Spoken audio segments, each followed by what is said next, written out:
นะโมตัสสะภะคะวะโตอะระหะโตสัมมาสัมพุทธัสสะนะโมตัสสะภะคะวะโตอะระหะโตสัมมาสัมพุทธัสสะนะโมตัสสะภะคะวะโตอะระหะโตสัมมาสัมพุทธัสสะ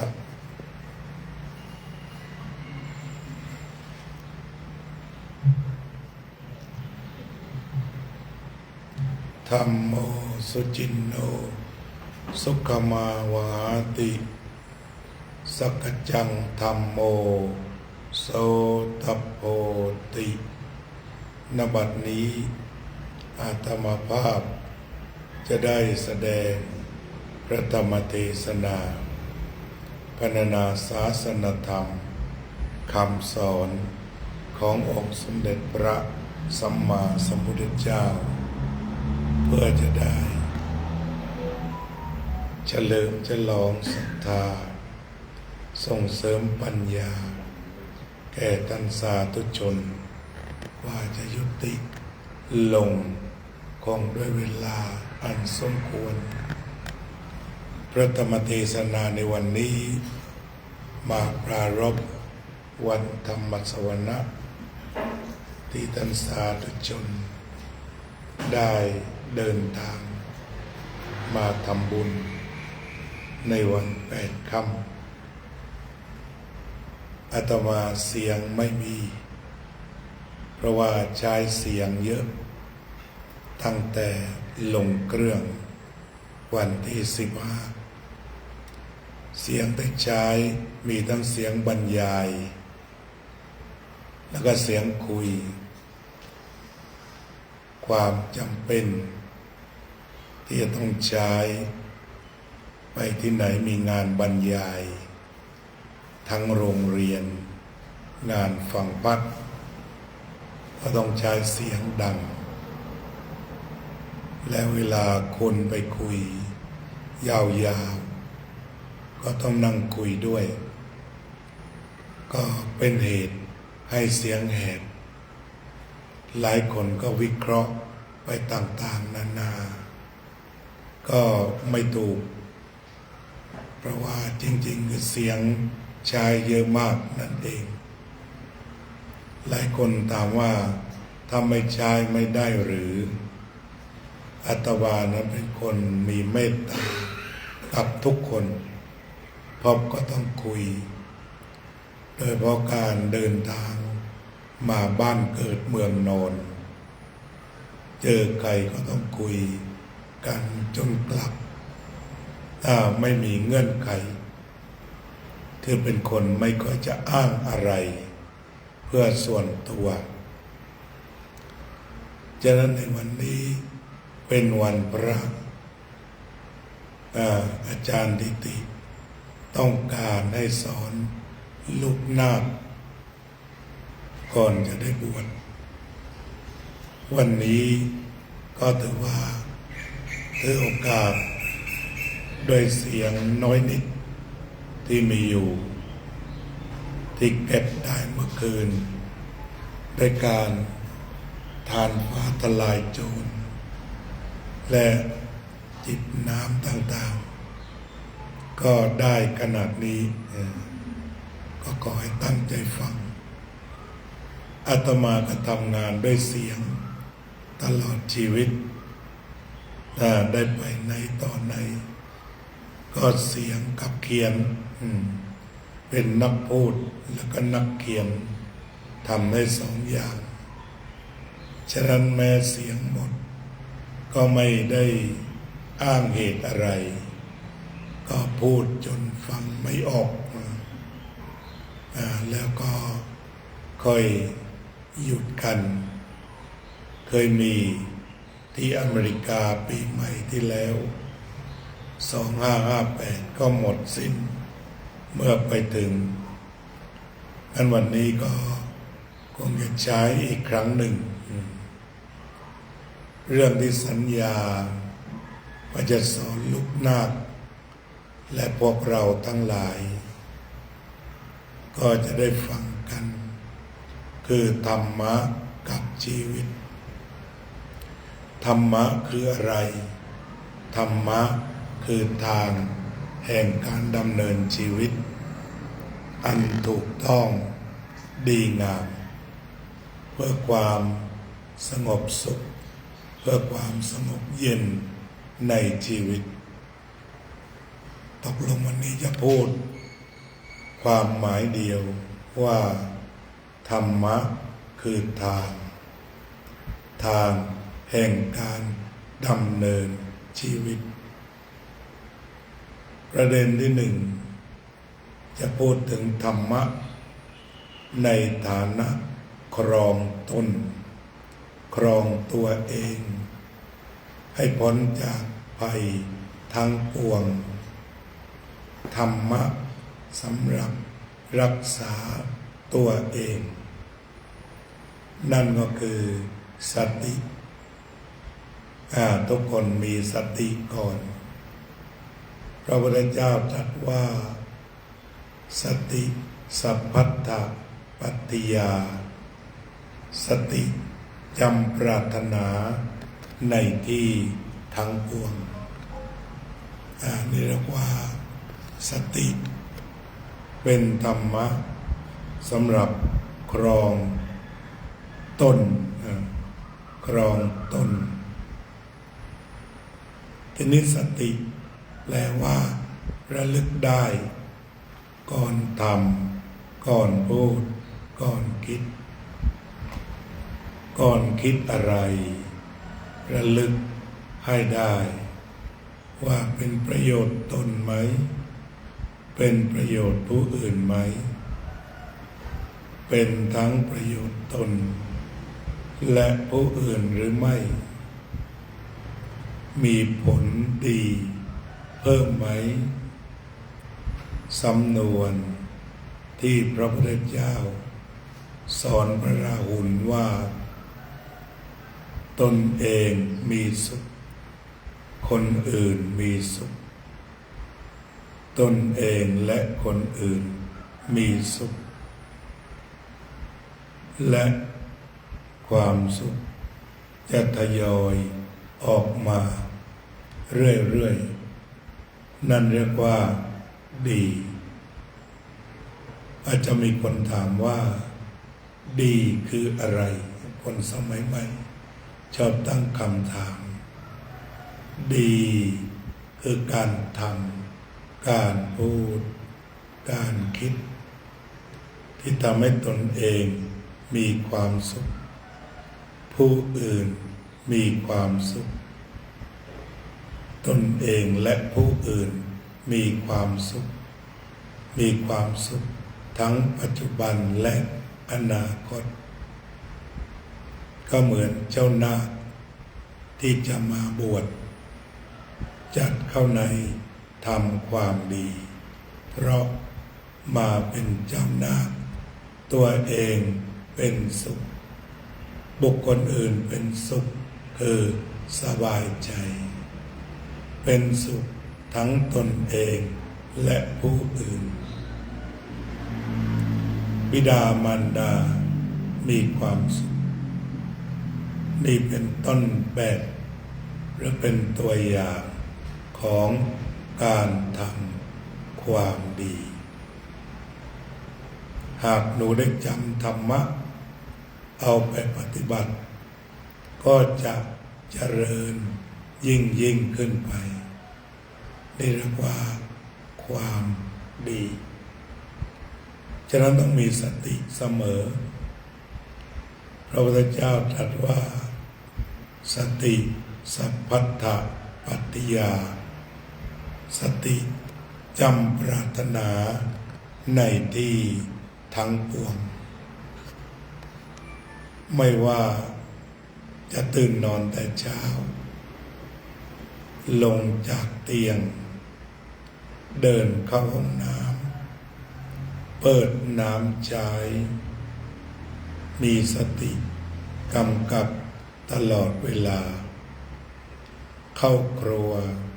ทำกับข้าวระลึกได้ว่าแต่ละอย่าง จะใส่อะไรบ้างระลึกแล้วก็ลงมือทำจะไม่ผิดการทำงานอื่นเช่นเดินข้ามถนนปัจจุบันนี้รถมีเยอะเราต้องใช้สติเลี้ยวซ้ายแลขวาจนกระทั่งรถไม่มีเราจึงเดินข้ามไปหรือคนขับรถก็ต้องเลี้ยวซ้ายแลขวาจนกระทั่งว่างจากคนและว่างจากรถข้ามถนนไปด้วยความปลอดภัยชีวิตพลาดนิดเดียวตายยังมีแพทย์หญิงคนหนึ่งที่ว่าข้ามถนนกรุงเทพรถมอเตอร์ไซค์ชนตายคาที่หรือมีหมออะไรคนหนึ่งขับรถมาก็มาชนอะไรเสียชีวิตบุคลากรที่ทรงคุณค่าหลายคนต้องจากไปเพราะขาดสติใช้สตังค์ซื้อก็ไม่คืนขาหักแขนหักหรือพิการใดๆใช้สตังค์เท่าไหร่ก็ไม่คืนแต่สติเป็นของฟรีจงมีสติการสติข้อแรกจะป้องกันอุบัติเหตุอุบัติภัยแม้เกิดอุบัติเหตุอุบัติภัยกับชีวิตนี่ในข้อแรกไม่ตกบันไดไม่ลื่นในห้องน้ำบางทีห้องน้ำที่ทำสวยเกินกระเบื้องขัดเป็นเงาตรงนี้ก้าวลงต้องเจริญสติให้มากเวลาถูสบู่ก็จะต้องระลึกว่าล้างจนเกลี้ยงก่อนเดินออกให้คว้าจับอะไรทำราวไว้ด้วยเพราะว่าลื่นล้มบางคน3 วันเสียเลยหัวฟาดเส้นโลหิตแตกอันนี้เป็นเวลาที่จะต้องใช้สติใช้สติให้มากรู้ค่อยๆก้าวค่อยๆลงน้ำหนักเหมือนกับเดินจงกรมขั้นละเอียดรู้ยกส้นรู้ยกเท้ารู้ก้าวรู้วางรู้แตะรู้เหยียบรู้กดโดยพระผู้สูงอายุก็เป็นเวลาสำคัญที่จะต้องเจริญสติกันแล้วเรียกว่าสติมัตโตสถาพัทธังผู้มีสติเป็นผู้เจริญคือไม่เสื่อมไม่บาดเจ็บไม่พิการถ้ามีสติถ้ามีสติดีจะประหยัดสตังค์คือถ้าเราถูกรถชนหรือลื่นล้มหัวฟาดป่วยติดเตียงจะจ่ายตังค์เยอะที่รีบมีสติเยอะๆไม่ต้องเสียสตังค์อันนี้ครองตนในข้อที่ 1จากอุบัติเหตุอุบัติภัย 2ครองรักษา การตัดสินใจคือป้องกันอุบัติเหตุป้องกันอุบัติภัยข้อต่อมามีสติป้องกันการตัดสินใจที่ผิดพลาด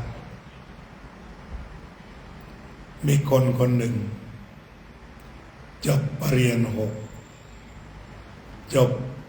ปริญญาโทรัฐศาสตร์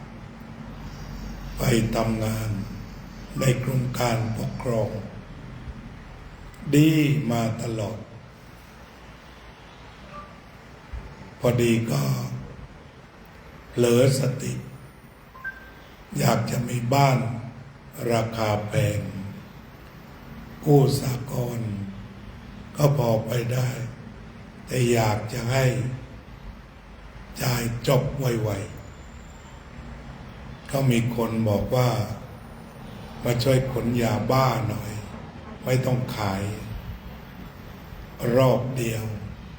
2 ล้านก็ได้แล้วสุดท้ายนี่จุดนี้สำคัญที่จริงไม่ต้องค้ายาบ้า2 ล้านกู้สหกรณ์ไปเรื่อยๆรับราชการก็ได้แต่ขาดสติตรงหน้ายอมรับ2 ล้านไปขนจากภาคเหนือลงมาก็มายังไม่ทันถึงกรุงเทพก็จบชะตาชีวิตของข้าราชการคนหนึ่งบวชเรียนมาแล้วจบปริญญาโทด้วยอนาคตไกลแต่เนี่ยนิดเดียวลืมสติว่าจะมีรายได้ง่ายๆสุดท้ายก็ติดคุกไป20 ปี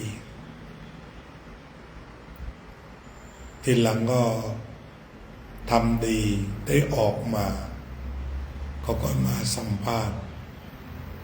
ยอมสัมภาษณ์ยอมอายทุกอย่างแต่บอกว่าเนี่ยสติต้องกำกับในเวลาที่ตัดสินใจและอีกหลายเรื่องในการตัดสินใจแม้จะแต่งงานหรือไม่แต่งงานการตัดสินใจนี้สำคัญ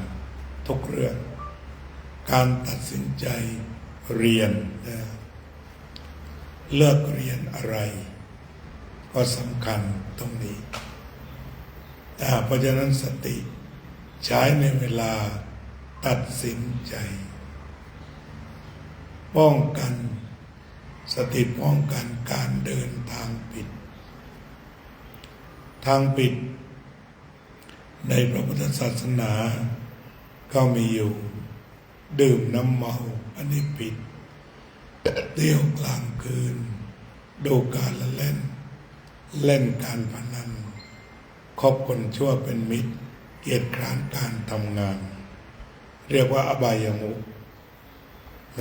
1กินเหล้าหนูยังไม่กินก็อย่ากินต่อไปกินนมกินน้ำแอปเปิ้ลกินน้ำฝรั่งกินน้ำระกำแต่ไม่กินน้ำเหล้าน้ำเบียร์นี่เรามาพบกันในเวลาที่ดีที่สุดเธอยังบริสุทธิ์ 2. เที่ยวกลางคืนตามแท็กผับคลับบาร์คาราโอเกะถ้าเรียกภาษาหลวงพ่อปัญญานันทะท่านเรียกว่าแท็กผับคลับบาร์คาราโอเกะสถานที่แบบนี้ไม่ไปเสื่อม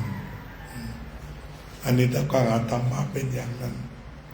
ดูการละเล่นการพนันอันนี้มีคนหายนะฆ่าตัวตายหมดเนื้อหมดตัวเยอะในอเมริกาที่ลาสเวกัสเป็นมากคือมาเสียแบบหมดตัวแต่พอช่วงหลังทางบ่อนเขาก็ จะเก็บเงินไว้ก่อน คุณมาจากไหน มีตัวแล้วยังจะเก็บไว้ราคาเท่าไหร่แล้วปล่อยเล่น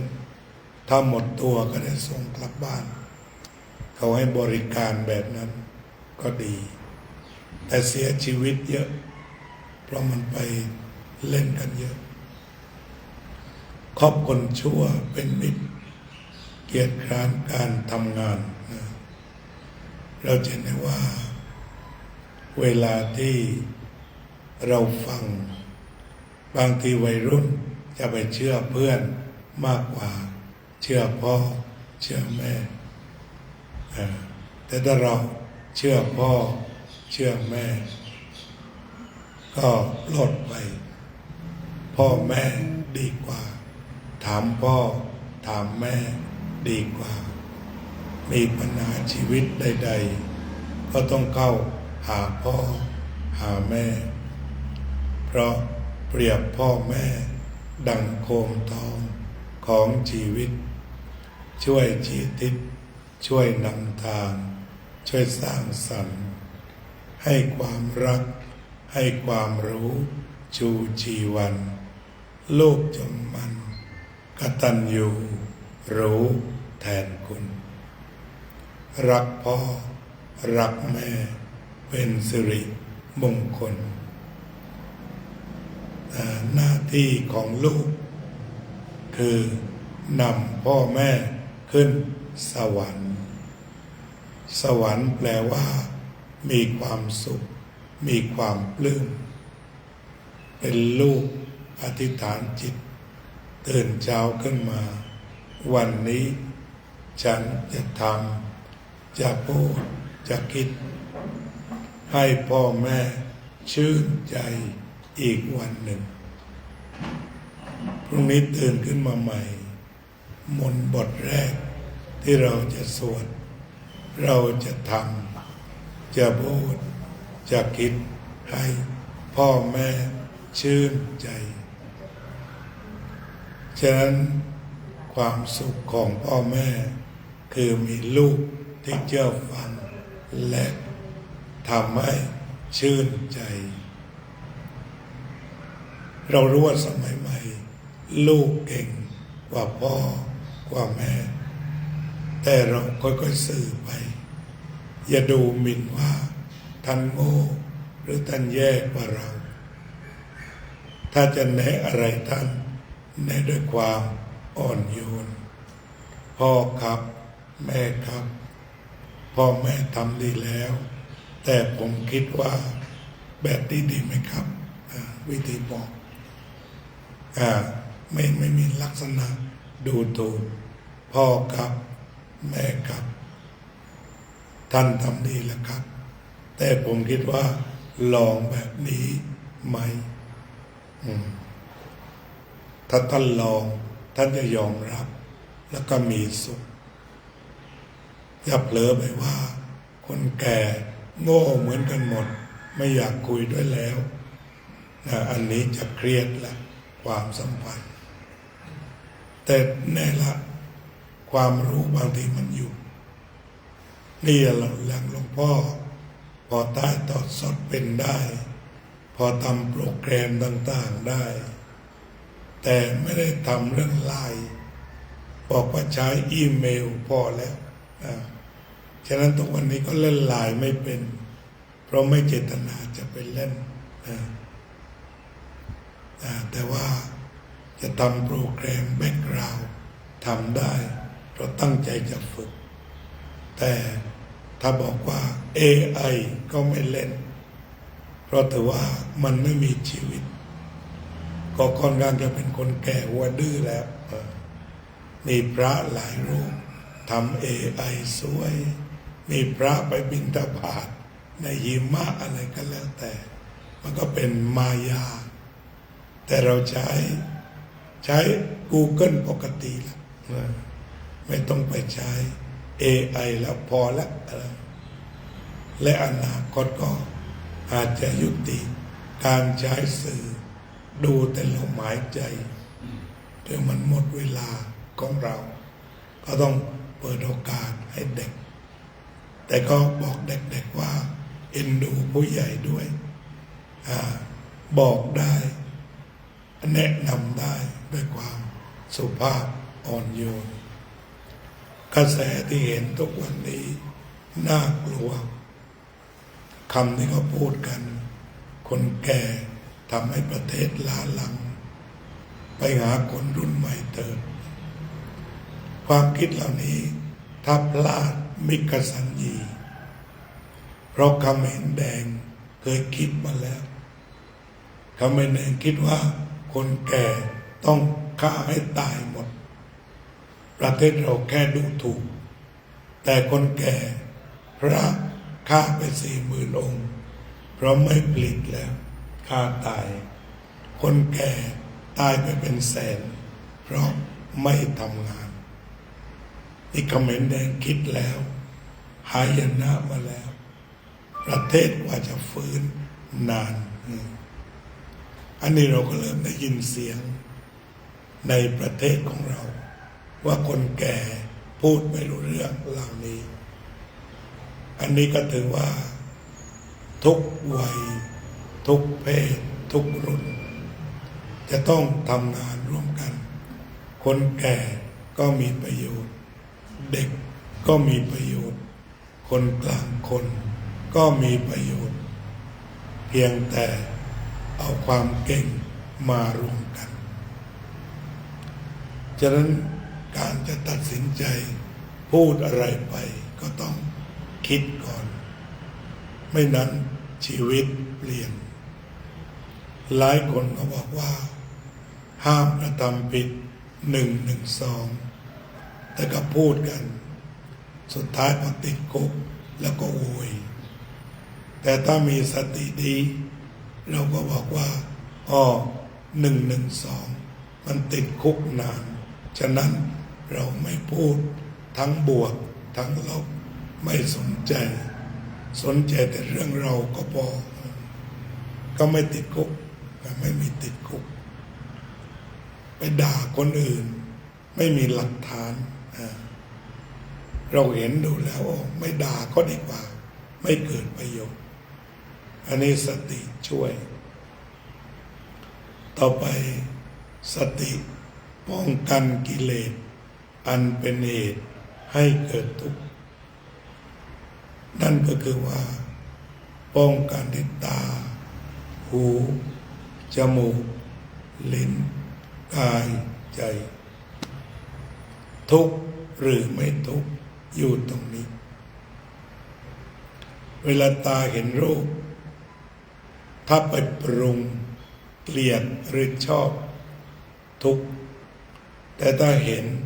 สักว่าเห็นไม่ทุกข์แต่ถ้าไปปรุงด้วยชอบชังทุกข์ฉะนั้นเวลาเห็นอะไรก็ปล่อยไปรับรู้ดูเห็นปล่อยวางจบนี่แบบไม่ปรุงแบบไม่ทุกข์ต่อไปหูได้ยินเสียงรับรู้ดูเห็นปล่อยวางแต่ด้วยบางทีไม่ได้ยินแว่วๆอะไรนะมึงด่ากูใช่ไหมเรียกว่ายืดหูไปหาทุกข์เก็บได้เก็บไม่ได้ยินก็ไม่ได้ยินนี่เขาเรียกว่าสำรวมระวังไม่ได้ยินก็ไม่ได้ยินแปลว่าสำรวมระวังระวังอะไรไม่ให้ยินดีไม่ให้ยินร้ายไม่ชอบไม่ชังปกติหูฟังเสียงจมูกดมกลิ่นลิ้นลิ้มรสกายถูกต้องจิตใจรับธรรมารมณ์ใช้คาถาว่ารับรู้ดูเห็นปล่อยวางรับรู้ดูเห็นปล่อยวางในคาถาการเจริญสติแบบวิปัสสนารับ รู้ดูเห็นปล่อยวางแต่คำว่าสำรวมรับรู้ดูเห็นปล่อยวางภาษาพระพุทธเจ้าเห็นสักว่าเห็นโยมสวดทุกเช้านิสสัตโตนิจจิโวสุญโยนะจะมาลงตรงนี้ที่ตรงนี้เป็นผัสสะเราฉลาดความทุกข์จะไม่โผล่ถ้าไม่โง่เรื่องผัสสะเราไม่เอาผัสสะว่าเป็นเราเป็นของเรา แต่ผัสสะแล้วเกิดขึ้นตั้งอยู่ดับไปรับรู้ดูเห็นปล่อยวางธาตุสี่ดินน้ำไฟลมอธิโยมต้องหูกับเสียงไม่ใช่เราไม่ใช่ของเราไม่ใช่กูไม่ใช่ตัวกูเป็นเรื่องหูกับเสียงนี่ฉลาดในผัสสะความทุกข์เกิดไม่ได้ถ้าเข้าใจเรื่องผัสสะฉะนั้นใครด่าปุ๊บเป็นเรื่องเสียงกับหูไม่ใช่เรื่องของกูเขาตบเปรี้ยงเป็นเรื่องกายกับกายมากระทบกันไม่ใช่เรื่องของกูเมื่อภาษาลิบุตรเดินไปเขาทดลองว่าโกรธไหม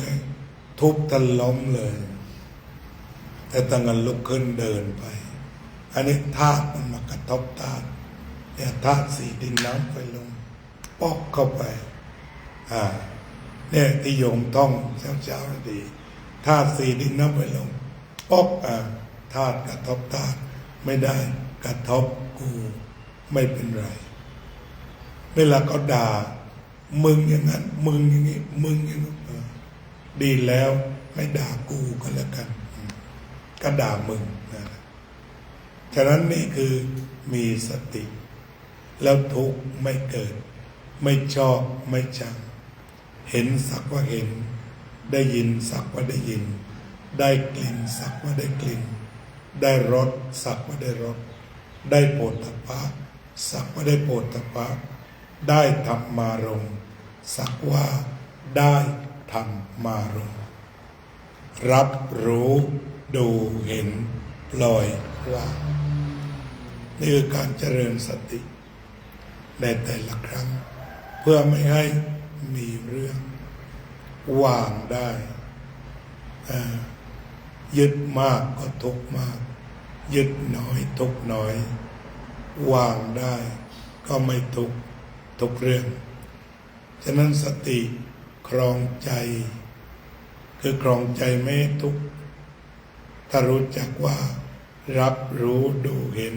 ปล่อยวางอตัมมยตากูไม่เอากับมึงละโว้ยไม่เอามาใส่ใจเพราะมันจะทุกข์ได้ยินแล้วปล่อยไปฉะนั้นต่อมาครองคนว่าต้องครองตนให้พ้นจากทุกข์กายทุกข์ใจต่อไปครองคนครองคนก็จะมีธรรมะสี่ข้อคนจะรักมีเสน่ห์ไม่มีเสนียดสี่ข้อหนึ่งเป็นผู้ให้มีสิ่งของเหลือให้มีเงินสงเคราะห์ได้ให้ทัตถะมาโนปิโยโหติผู้ให้ย่อมเป็นที่รักให้ได้เป็นผู้ให้อยู่กับบ้านให้ความรักแก่พ่อแก่แม่ให้เกียรติให้การยกย่องสรรเสริญอันนี้ให้อภัยที่ดีที่สุดคือให้อภัยอย่างหลายคนบอกว่าพ่อหลวงต้องพูดตรงถ้าบางคนมีอาการอยู่แบบเจ็บอย่างเงี้ย ที่เราก็มองดูว่าเราจะมีเจ้าวาดที่ดีขนาดนี้หาได้ยากในประเทศไทยท่านเป็นหนึ่งที่ดีแล้วสิ่งที่ท่านพูดแล้วบางคนฟังแล้วเจ็บใจเพราะไม่ตามกิเลสมันไปผ่าหัวใจถ้าไม่มันตามกิเลสวันนั้นก็มีคนมานั่งแนะท่านอาจารย์อย่าเคร่งครัดกับพระมากแค่นี้ก็ดีแล้วอะไรท่านอยากทำให้ทำแบบนี้ไม่นานก็ได้ต้มน้ำกระท่อมกันนะอยากทำก็ไม่ทำอยากดูดบุหรี่ก็อยากดูดตามใจความเป็นจริงแล้วท่านไปฝึกมาหลายสำนักคำว่าฝึกคือฝืนอย่างทำวัดเช้าทำวัดเย็นให้ท่านนอนเถอะท่านมาช่วยเฝ้าวัดก็ดีแล้วบางคนอย่างนั้นแต่การเป็นพระต้องฝึกทำวัดเช้าทำวัดเย็นนี่คือฝึกทันโตเศรษโธมนุษย์เสสุในหมู่มนุษย์ทั้งหลายผู้ฝึกตนดีแล้วเป็นผู้ประเสริฐที่สุดนี่อย่างลูกนาคเนี่ยเขาเป็นคนอีกระดับหนึ่งไม่ต้องฝึกตื่นก่อนอาตมาทุกวันตีสามที่จริงเด็กอยู่บ้านอาจจะนอน7 โมงใช่ไหมแต่พอเข้ามาฝึกเขารู้สึกว่าเขามาฝึกอาตมาพอดีอยู่อาตมาตื่นเช้าใช่ไหมที่ต้องไปอยู่กับพระตื่นสายเนนไม่มีทิศทางที่ต้องว่าพระตื่นเช้าทั้งหมดลูกมาบวช7 วันก็ได้ประทับใจอย่างหนึ่งว่าโอ้พระท่านตื่นเช้าที่ต้องว่าตื่นเช้าครึ่งหนึ่งตื่นสายครึ่งหนึ่งมาบวช7 วันก็ประทับใจว่าตื่นเป็นบางองค์เพราะฉะนั้นถ้าเรามีที่ฝึกให้มันเหมือนกันสามัคคีกันนะเพราะฉะนั้นเด็กมาอบรมเนี่ยเขาดูเหมือนกันอย่างหลวงพ่อสอนเรื่องขยันหลวงพ่อตื่นปากอันนี้ที่เขาว่าสวนเนี่ยถ้าหลวงพ่อตื่นมาปลุกลูกได้หรือลูกเห็นว่าตื่นโอเคหลวงพ่อขยันจริงเราขยันบ้างอันนี้แหละเพราะมาทีท่านอาจารย์แล้วก็พูดตรงเพื่อให้วัดสวยท่านตั้งใจจะให้วัดประสาทนิกรสวยพระเนนทุกรูปเป็นที่เคารพคือไม่ดีคนเดียวแต่ไปด้วยกันไปด้วยกันก็ต้องทำกิจกรรมเหมือนกันด้วยกัน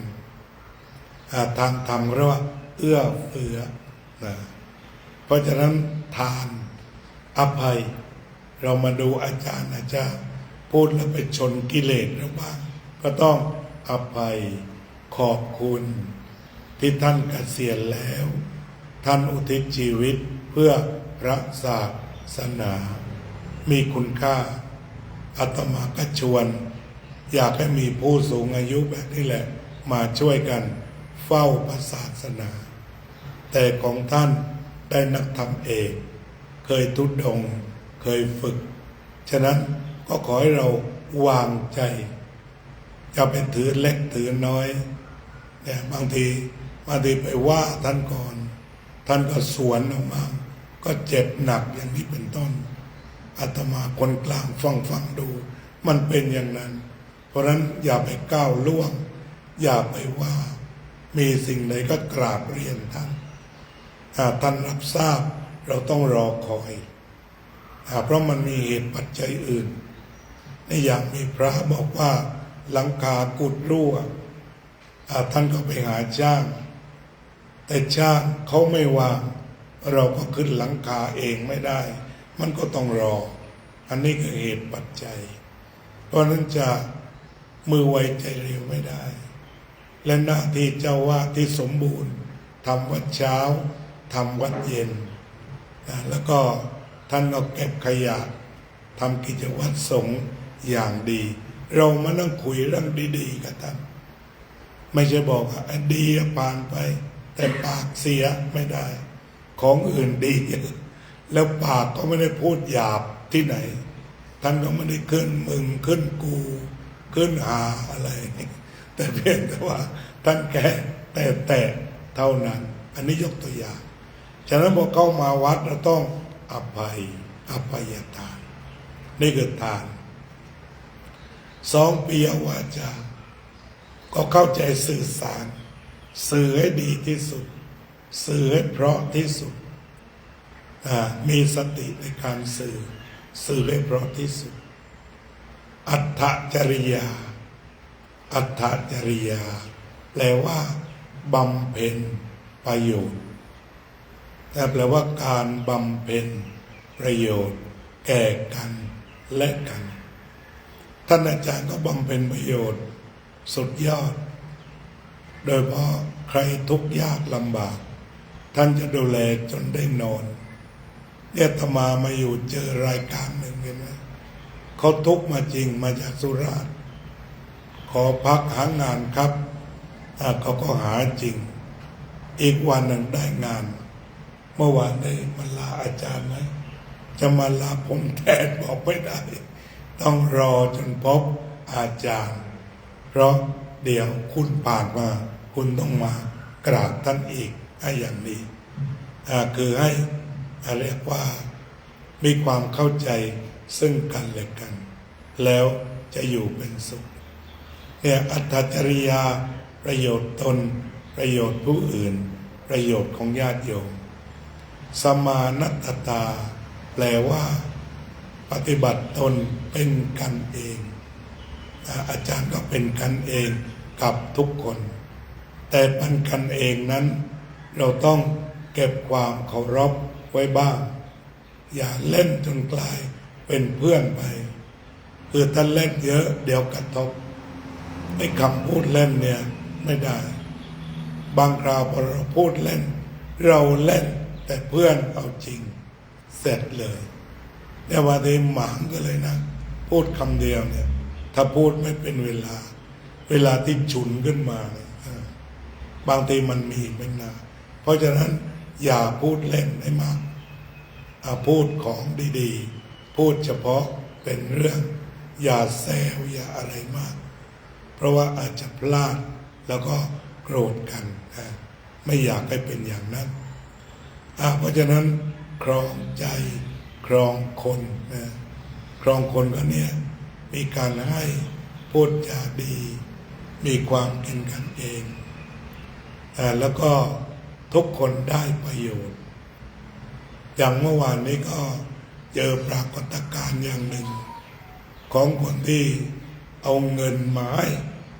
ค่าเช่าที่วัดเนี่ยก็น่าจะเป็นวันนัดหรืออะไรบางอย่างก็เร่งท่านทำงานอยู่ท่านฉันข้าวท่านตีระฆังคือมาแล้วจะให้เดี๋ยวนั้นแทนที่หลวงพ่อท่านยุ่งอยู่รอนิดหนึ่งท่านฉันข้าวโอเครอนิดหนึ่งเราอยู่ที่วัดคนวัดไม่เป็นไรเพราะนั้นคนที่อยู่ที่วัดเนี่ยอย่าไปคิดว่าเช่าที่วัดอยู่แต่ต้องคิดว่าวัดสงเคราะห์เพราะราคามันต่างกันมากต้องถือว่าเราคนหนึ่งคือคนวัดเป็นบุคคลพิเศษถ้าว่างสวดมนต์บ้างไหว้พระบ้างมาวัดบ้างเดือนละครั้ง2 ครั้งในฐานะคนวัดถ้าเป็นคนวัดมาตรฐานเช่นวัดพระธรรมกายใครเป็นนอนวัดสวดมนต์เช้าสวดมนต์เย็นมาก่อน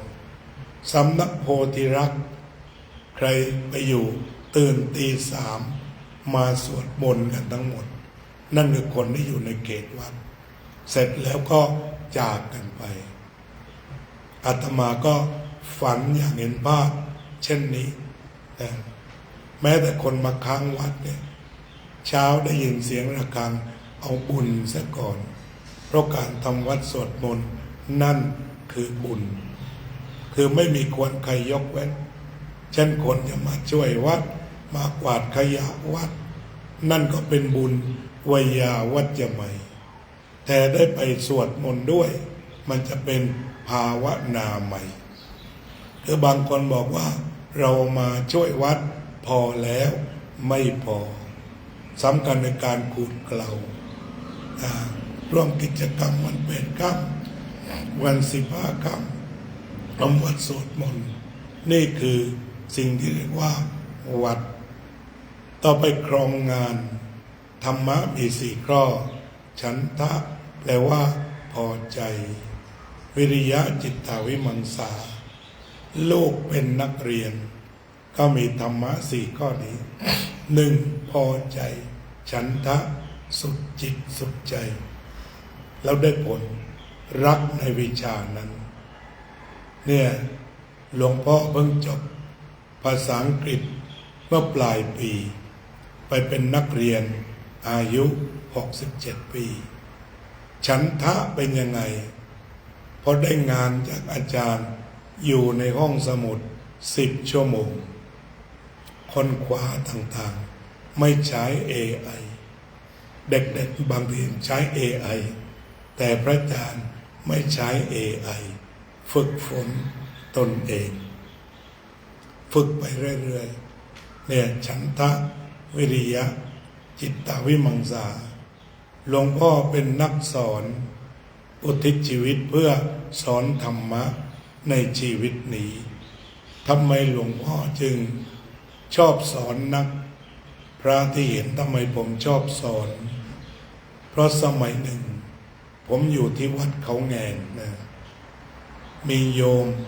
ยมเรินนะเมื่อกี้เหลนมายกมือไหว้นะแกก็จะตื่นประมาณตี 3ไปนอนกับเราตื่นตี 3แล้วก็ไปลงนาฉันเป็นเนนฉันก็บอกโอ้น้าเรินขยันทำข้าวใส่บาตรฉะนั้นเรากินข้าวของน้าเรินเราจะต้องขยันทำหน้าที่อาตมาก็ตื่นตี 3ตี 4สวดร้องท่องบนเห็นไหมเมื่อก่อนเน้นหมึกสวดเก่งเทศได้ก็อยู่ที่นี่เพราะเราขยันเพราะเราคิดว่าจะต้องตอบแทน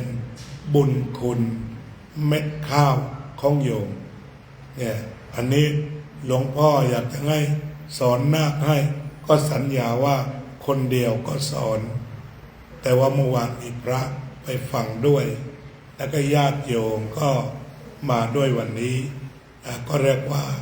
เมื่อคืนพยายามฟูมฟักให้เสียงมีวันนี้ก็พอใช้ได้เพื่ออะไรเพื่อหน้าที่เพราะว่าบวชมาไม่ได้ทำอะไรไม่ต้องการอะไรเผยแผ่ธรรมะนอกจากนี้ตามสื่อต่างๆก็พูดแต่ตอนนี้เสียงจบแล้วแต่วันนี้ใช้ไม่ได้แล้วแต่ก็ไปร่วมสวดมนต์ก็ไม่ได้อ้างว่าไม่มีเสียงนอนดีกว่าเราไม่ได้จ้องอย่างนั้นไปนั่งสมาธิเป็นกำลังใจในฐานะพระผู้ใหญ่ถึงอายุมากแต่ว่าเอาจนคลานแหละต้องทำหน้าที่ให้ดีที่สุดถ้าเป็นลมขณะที่กราบพระเราไปสวรรค์แน่นอนเรียกว่าตายในสนามรบนะนี่ความคิดของผมเป็นอย่างนี้ที่อดทนไม่เคยเบื่อไม่เคยเหนื่อยต่อการทำงานฉะนั้นพอเรียนก็มีฉันทะพอใจพอใจพอใจถ้าหนูขี้เกียจขึ้นมาเอาเพี้ยนพอใจพอใจพอใจอ่านต่อได้คาถานี้สำคัญโยมทำงานถ้ารู้สึกเบื่อพอใจพอใจพอใจแล้วจิตมันจะอิ่มขึ้นมาเป็นสวรรค์ข้าวกินไม่อร่อยแต่ถ้าบอกพอใจพอใจกลายเป็นอาหารทิพย์เสื้อผ้าสวมไม่สวยท่องพอใจพอใจพอใจก็กลายเป็นผ้าทิพย์บ้านที่เรานอน บ้านเราอาจจะเล็กไม่หรูเหมือนคนอื่นแต่พอใจ พอใจ พอใจ เราก็มีความสุขฉะนั้นพอใจคือบันไดนำเราสู่สวรรค์ทุกคนทุกแห่งงั้นพอใจเรียนพอใจทำงานขยันจะมาไม่มีอะไรในโลกนี้ที่ได้มาด้วยความไม่ขยันทุกอย่างต้องขยันหมดจิตตาเอาใจฝักใฝ่อยู่กับเรื่องนั้นวิมังสาปรับปรุงเปลี่ยนแปลงอันนี้มาคราวนี้ท่านอาจารย์ทิติได้เจริญอิทธิบาทสี่เช่นการถ่ายทอดมีความมาตรฐานมากขึ้นระบบเสียงดีขึ้นนั่นคือบอกว่าวัดเราเตรียมวัดเอาไว้เพื่อเผยแผ่ธรรมโดยตรงก็มีฉันทะวิริยะจิตตะวิมังสาฉะนั้นวันนี้ก็ตั้งใจได้อบรมลูกนาคอีกครั้งหนึ่งลูกนาคก็เข้าไปเป็นเฟรนด์เฟซหลวงพ่อทิติเอาไปทวนได้กลับไปบ้านก็ดูย้อนหลังได้อันนี้ก็สิ่งที่หลวงพ่อทิติอยากให้สอนวันนี้ก็สรุปว่าคุณค่าของพระธรรมมียิ่งนักถ้าหากเราปฏิบัติไม่ว่าจะเพื่อพ้นทุกข์หรือหนูเพื่อสร้างชีวิตต้องสำเร็จอย่างแน่นอนขอให้ทำความเข้าใจและปฏิบัติให้ดีธัมโมสุจินโนสุขมาวาหาติขอทุกคนจงได้รับประโยชน์ได้ประโยชน์ทั้งปัจจุบันอนาคตได้รุ่งโรจน์ปัจจุบันอนาคตได้งอกงามในธรรมะพระตถาคตกิเลสลดใจสบายคลายร้อนรุนให้พ้นทุกข์พ้นโศกพ้นโรคภัยกระทำการใดๆสำเร็จผลมีความสุขท่ามกลางญาติและฝูงชนไม่ยากจนมีทรัพย์พอก่อสุขเอ่ย